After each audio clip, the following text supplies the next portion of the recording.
Hi, my name's Rachel, and I am putting out an invitation for a transformational journey of remembering. And it's called Remembering because really at our essence, we're all completely perfect.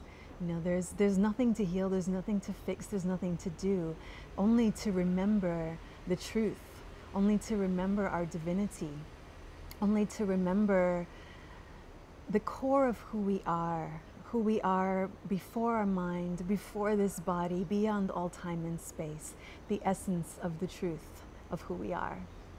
So my approach to sharing is really that blend of the masculine and the feminine, and that masculine coming from that I am presence, where you know that you are not this body, and you're coming from that deep understanding that you're not this mind, and really cultivating that place of being the observer and knowing that that there's so much more than this, that there's so much more than the play of this life. And at the same time realizing that we were blessed and gifted with these bodies that were specifically made to feel and to feel pleasure, and that we were gifted with these hearts that allow us to feel these depths of emotion, and using practices to really uncover all of those things that we've not been allowed to feel from that place of the observer. So it's cultivating the two ways, and knowing that we're gifted with these bodies, and that we live in this world of duality where society has put all of these conditions on us. The conditioning that you need to be this way as a woman and you need to be this way as a man, and it's not appropriate to express your joy. Maybe there was a time when you were a child where your parents were doing their adult thing and they told you to be quiet, and you had so much joy inside of you that had to get repressed. Or somebody telling you that it's not appropriate to be angry, that it's not okay to feel this emotion. All of these things, emotion, energy and motion, that are stuck in our bodies.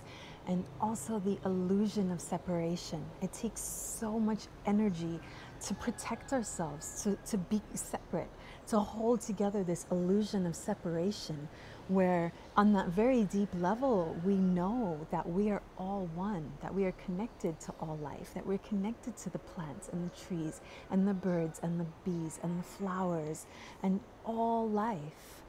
But we're living in this world of duality where the current common way of living is in separation. And what's so beautiful is that when we work with the plants, when we work with these medicines, it just begins to unpeel those layers like an onion, to get to the core, to the truth of who we are.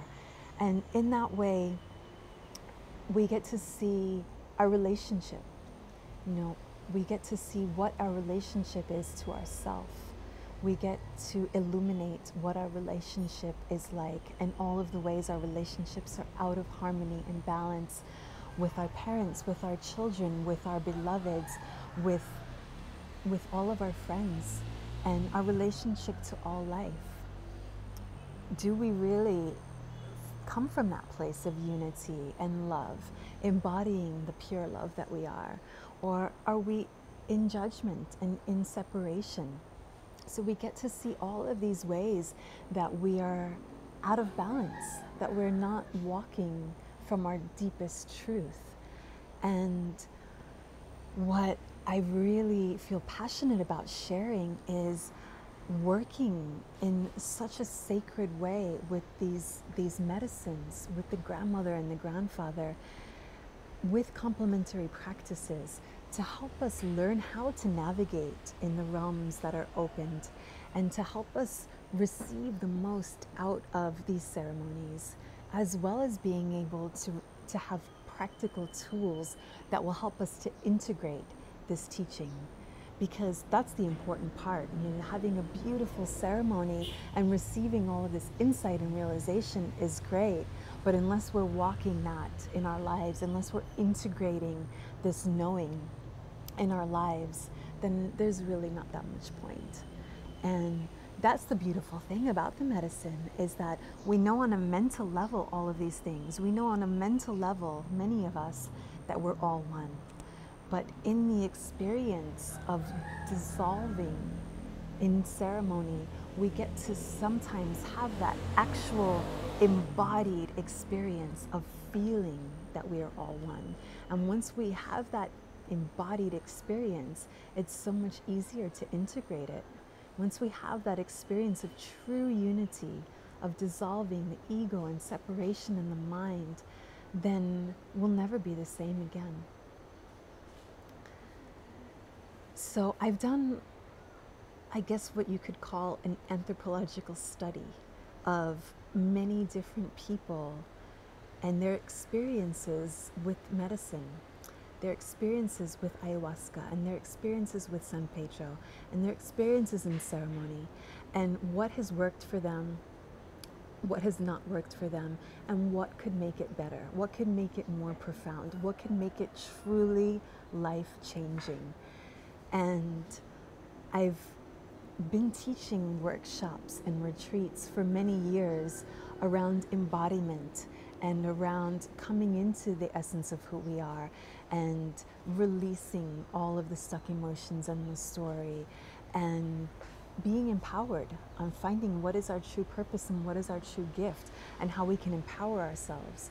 So I've taken these tools that I've learned and bridged them with the medicine work, so that it's more than just a ceremony, that it's an entire journey of complementary practices, of gentle yoga where we're deeply feeling, yin yoga where we have the opportunity to explore our resistance and the resistance of the mind, and truly what it feels like to be in presence and to dissolve the holding and the tension in our bodies through simply being in presence.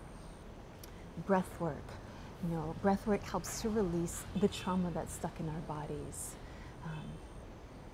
And a lot of group exercises, partner exercises where we're sharing with each other and we're getting to experience the mirror of another person and experience, we think that we're ready for love. We think that we're ready for relationship. We think that we're ready to truly be seen, but what happens when we are?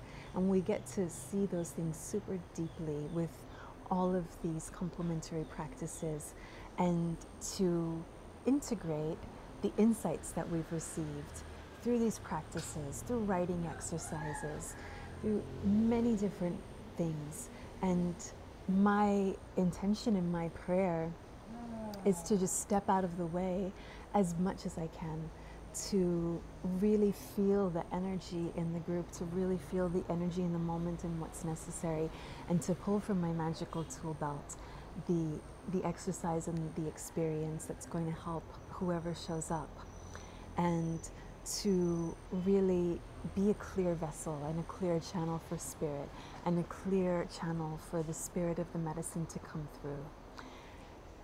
In the ceremonies as well, we do a lot of hands-on energy work, or really working with each individual. So that's why we keep it small and intimate, so that everyone can really receive that attention and get to the core of what it is that's holding us back, and get to the core of the stories that are running our lives.